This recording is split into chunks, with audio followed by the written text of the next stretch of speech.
everyone, Etana is here. Are you okay? Or nah? Topik kali ini adalah tentang objektifikasi dan seksualisasi, atau ya itu adalah bahasa Inggrisnya ya. Ini aku bikin karena aku sering banget ngeliat di media, sosial media maksudnya, perbandingan antara cewek dan barang atau bahkan tempat sih. Jadi ini aku mau awalin deh dengan pertanyaan ini dulu. Kalau yang Etana tahu, kadang cewek itu suka dibandingin sama ikan asin, permen yang ada bungkusnya, mahkota, perhiasan. Kadang ada yang nyamain sama mobil baru, ada yang pernah nyamain sama gembok. Dan juga aku pernah baca kayak boneka, lemari, pintu, mutiara. Ya intinya benda lah suka disamain. Dan kadang itu untuk menjelaskan sesuatu yang baru. Intinya kalau kata orang, mana ada sih orang yang mau barang bekas. Apakah kalian pernah mendengar atau membaca perbandingan antara perempuan dan barang seperti itu? Kalau iya, kalian boleh share di komentar ya. Nah, baik, mari kita mulai dulu dari apa itu objectification ya. Tapi sebelum kesini, aku mau share sesuatu dulu. Aku ingat kalau misalnya aku duduk ngangkang, itu suka disebutnya sebagai buka warung. Seakan bagian tubuh aku jika aku buka selangkangan itu hanya tempat untuk jajan kepuasan. Dan maksudnya gini loh, kan warung kalau buka ya akan ada pelanggan. Nah itu tuh. Dan aku juga ingat ketika ada berita dari Komnas Perempuan bahwa marital rape atau perkosaan dalam pernikahan itu ada dan diakui, banyak cowok dan cewek bilang nanti suami lebih milih buat jajan, as if perempuan itu adalah barang ya buat dijajah gitu, dimakan ya atau dinikmati sebagai ya cemilan. Ya intinya perempuan itu dilihat sebagai pemuas nafsu saja. Nah, tapi aku kadang penasaran sama orang-orang yang dengan mudahnya bilang seperti itu. Apakah mereka menganggap sangat enteng kalau perempuan ya gampang, kalau nggak mau diajak berhubungan seksual tinggal cari aja. Di luar kan banyak yang menjajakan jasanya gitu. Yeah, I hope people can think twice before they speak, because having sex here and there irresponsibly has a huge dangerous risk. Ya tentunya kalau jajan nyicip sana hinggap sana sini gitu ya, resiko penyakitnya tinggi teman-teman.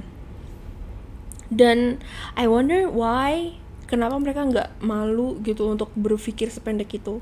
Maksudnya solusinya kenapa harus ke sana gitu ya. Oke. Ya, jadi intinya kita bahas dulu tuh apa objectification. Ini aku ambil dari research article dengan judul Sexual Objectification of Women, Advances to Theory and Research. Dan dari teori objectification-nya Fredrickson dan Roberts tahun 1997, wanita diobjekkan secara seksual dan diperlakukan sebagai objek yang dapat digunakan oleh orang lain. Jadi dilihatnya perempuan tuh sebagai barang yang bisa dipakai gitu ya. Lanjut, kalau dari Bartkey 1990, sexual objectification terjadi ketika tubuh wanita atau bagian tubuh lainnya dipilih dan dipisahkan dari diri wanita itu, dan seakan-akan kayak wanita itu bukan manusia tapi dilihatnya sebagai barang. Dan terutama mereka dilihat dari objek fisik berdasarkan hasrat seksual pria. Nah itu objectification. Lalu bagaimana dengan sexualization? Ini aku sumbernya dari Report of the APA, American Psychological Association. Nama artikelnya adalah Task Force on the Sexualization of Girls. Ini kan bentuknya laporan ya teman-teman. Berdasarkan penjelasan laporannya, seksualisasi itu terjadi ketika seseorang dinilai hanya berasal dari daya tarik seksualnya atau perilakunya dan mengesampingkan karakteristik lain. Misalnya, ya kita sebagai perempuan gak cuma hanya cantik, semampai, seksi gitu ya, harum atau kulitnya lembut, kita lebih dari penampilan fisik kita. Dan kita punya karakteristik lain, kayak kemampuan kita, attitude kita gitu ya. Terus yang kedua, ketika seseorang berpegang pada standar yang menyamakan daya tarik fisik, dan itu definisinya sempit, yaitu hanya sekedar seksi saja. Lalu yang selanjutnya, seseorang diobjekkan secara seksual, yaitu dianggap perempuan sebagai kepuasan seksual orang lain saja, daripada dilihat sebagai orang yang punya kapasitas untuk tindakan dan pengambilan keputusan yang independen. Contohnya deh, yang lagi trending waktu itu di Twitter, ada perempuan, dia foto nih, dan kebetulan emang perempuan itu seksi, perempuan itu dokter by the way. Terus kayak dibilang gini, sama cewek ya, ini cewek yang bilang loh, kamu ngapain sih foto seksi-seksi kayak gitu? Awalnya aku kayak kagum sama kamu, dokter cantik, tapi lama-kelamaan kayak open BO. Noh. Jadi di sini aku mau bilang kalau yang suka mengseksualisasikan itu bukan hanya laki-laki, tapi perempuan juga sama. Sumbernya dari mana? Internalized misogyny. Itu buat urusan nanti kita bahas ya. Kenapa sebagai perempuan kadang suka jahat gitu omongannya ke sesama perempuan, dan kenapa kok bisa memandangnya seperti itu. Lalu selanjutnya, ini yang terakhir, seksualitas yang dipaksakan kepada seseorang secara tidak patut. Maksudnya gini, kalau misalnya ada cowok tiba-tiba DM, dia ngasih reaction ke story WhatsApp atau story Instagram. Misalnya kita lagi foto dan kebetulan emang kelihatan belahan dada sedikit gitu ya. Ya udah terus dikomenin gitu loh. Jadi kayak dikomen sesuatu yang berhubungan sama badan kita, seakan-akan kayak kita tuh tontonan gitu, hiburan buat mereka. Ya intinya menganggap seseorang itu cuma buat di ke arah yang pikiran sensual gitu. Nah, ini masih dari laporan APA. Ini selanjutnya berarti ya. Nah, ini hubungan seksualisasi, objektifikasi dan media. Gini ya. Ya, jadi ini masih dari laporan yang sama, bahwa setiap bentuk media yang dipelajari memberikan banyak bukti tentang seksualisasi wanita, termasuk di televisi, video musik, lirik musik, film, majalah, media olahraga, permainan video ya, game tuh, internet, dan iklan. Temuan menunjukkan bahwa perempuan lebih sering daripada laki-laki digambarkan secara seksual, misalnya dengan pakaian terbuka, dengan postur tubuh atau ekspresi wajah yang menyiratkan sensualitas gitu ya.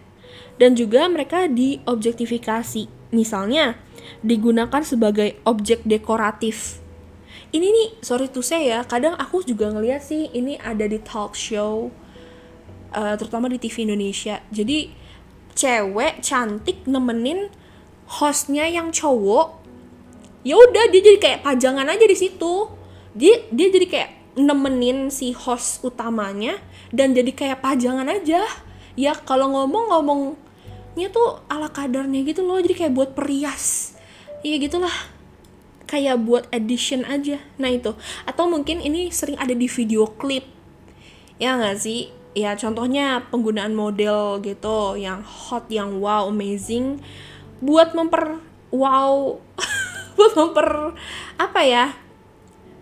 ya bikin menarik ini musik videonya gitu, buat pajangan lah intinya. Selain itu, standar kecantikan fisik yang sempit atau tidak realistis juga sangat ditekankan gara-gara media gitu. Nah ini, Menurut kalian, gimana rasanya diobjektifikasi dan diseksualisasi sama orang? Maksudnya kalau ada kalian nih ya, terlepas cewek dan cowok, kalau misalnya digituin sama orang lain gimana rasanya? Dan efeknya apa dari perilaku itu ke kalian? Sebenarnya selain tadi media ya teman-teman, sorry ini ketinggalan gitu sedikit.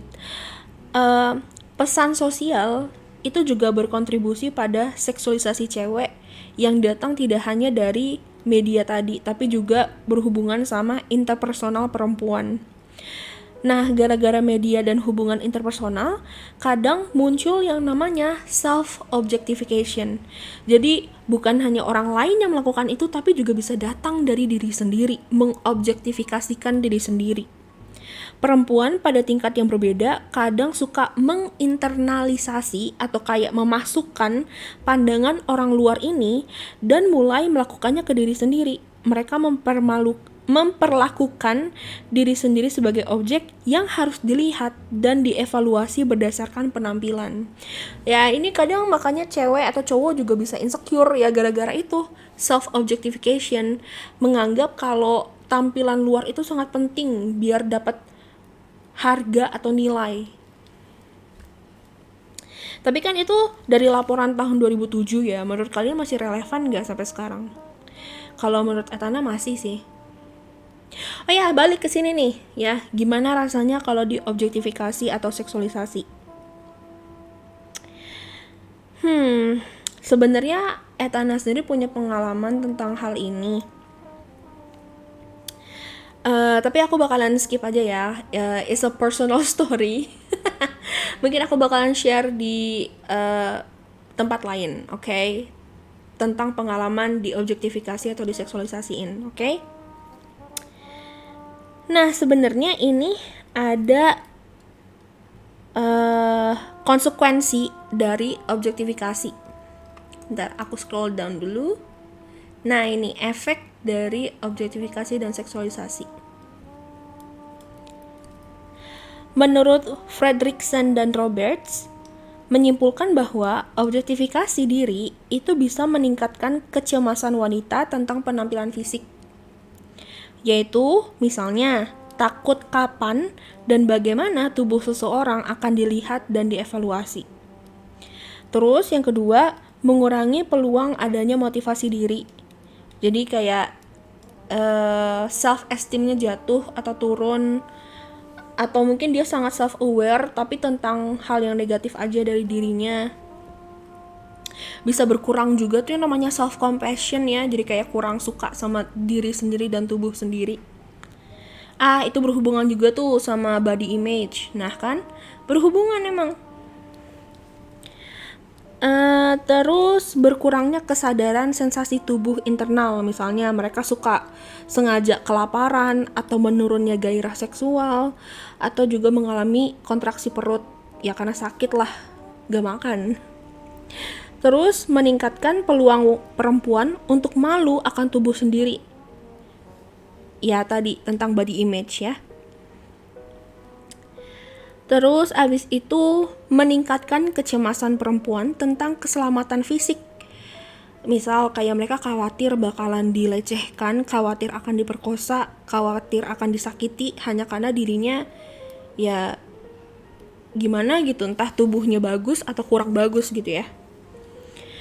Yang pada gilirannya bisa menyebabkan gangguan makan atau anoreksia, depresi, dan disfungsi seksual. Nah, itu efek dari objektifikasi dan seksualisasi. Aku mau bilang, kalau misalnya perempuan diseksualisasi dan objektifikasi, itu bisa masuk ke pelecehan, teman-teman. Dan efek pelecehan itu nggak main-main. Perempuan bisa trauma, laki-laki juga bisa trauma kalau dilecehin. Jadi, please don't do that. Ini sebenarnya, aku mau bilang sih ya, dan aku gak bisa menutup mata, pelaku cewek yang suka mengseksualisasi cowok juga banyak gitu loh. Dan makanya ini aku kasih tahu, ayolah cewek dan cowok, dua-duanya nih ya, koreksi diri yang ngaca ya. Karena gini, kalau misalnya Etana bilang, ayo kita hari anti kekerasan terhadap perempuan gitu, tapi sesama perempuan gitu, tapi perempuan kayak gitu ke laki-laki. Ya gimana dong? Gimana mau dianggap serius dong? Gimana kita mau bawa perubahan kalau misalnya itu nggak dari diri kita sendiri dulu gitu? Jadi ya dua-duanya harus kerja sama, karena ini adalah isu gender. Okay? This is not women issue only. Tapi dua-duanya. Nah, selanjutnya, what should we do to reduce the amount of sexualization that occurs and how to reduce its effects? Gimana caranya mengurangi objektifikasi dan seksualisasi, dan gimana caranya biar efeknya nggak parah gitu ya. Yang pertama, nah ini tentang media kan. Soalnya masih dari laporan APA yang aku sebutin sebelumnya, media adalah sumber penting dari sexualization. Pengembangan dan implementasi program pelatihan literasi media atau digital literacy yang berada di sekolah itu bisa menjadi kunci untuk mengurangi pengaruh seksualisasi. Ada juga kebutuhan mendesak untuk mengajarkan keterampilan kritis dalam melihat dan mengkonsumsi media dengan fokus khusus pada seksualitas perempuan. Lalu, orang tua sebenarnya juga harus belajar tentang dampak seksual pada anak perempuan, dan ya bahwa media itu bisa mempengaruhi cara kayak penafsiran pesannya gitu. Jadi maksudnya di sini kalau misalnya ada sesuatu yang berhubungan sama parental guardian gitu, harus dibawa pengawasan orang tua, ya iya itu tanggung jawabnya orang tua juga. Dan aku harap ya sebagai orang tua juga tidak melakukan objektifikasi dan seksualisasi terhadap anak kecil, woy. They're just a kid and it's your kid. Come on. Nanti aku mungkin akan kasih sedikit contoh ya di bagian akhir. Lalu lewat media itu sendiri, kalau misalnya kita bisa bikin campaign di majalah atau website, itu ngebantu. Atau mungkin sekarang kan orang lagi trendingnya kalau mau promo sesuatu lewat TikTok, ya boleh tuh promosin lewat TikTok. Atau mungkin Reels atau Shorts, nah itu. Nah, menurut kalian sendiri, sebentar. Nah ini, menurut kalian sendiri hal apa aja yang bisa dilakukan untuk mengurangi adanya objektifikasi dan seksualisasi? Bentar lagi udah mau thank you nih. Menurut kalian sendiri apa? Kira-kira kalian bakalan melakukan hal apa, teman-teman? Kalau menurut aku ya, langkah pertama, kalau memang ternyata media itu perannya penting banget, aku harap lebih banyak lagu deh. Sekarang tuh lagu banyak loh yang mengarah ke body positivity atau kayak self love ya, banyak lagu yang kesana. Jadi kalau misalnya kita ya lagunya tuh bikin kita jadi semangat untuk menyayangi diri sendiri, itu ngebantu. Tapi selain itu kalau dari sendiri ya, maksudnya internal, we have to build our self-love. Ya, we have to love ourselves first. Jadi media tuh gak akan mempan kalau misalnya kita udah kuat self-love-nya. Know our worth. Betapa berharganya kita. Itu ya. Setidaknya berusaha menghindar dari self-objectification sendiri. Jadi kalau misalnya ada yang mengobjektifikasikan kita, ya tetap gak enak, tapi rasanya setidaknya we don't worry too much. Itu. Nah, ini sebelum Etana akhirnya nih videonya, aku mau share sedikit tentang hal apa saja yang sebenarnya bisa masuk ke kayak cara halus perempuan diajarkan untuk melihat diri sendiri sebagai objek.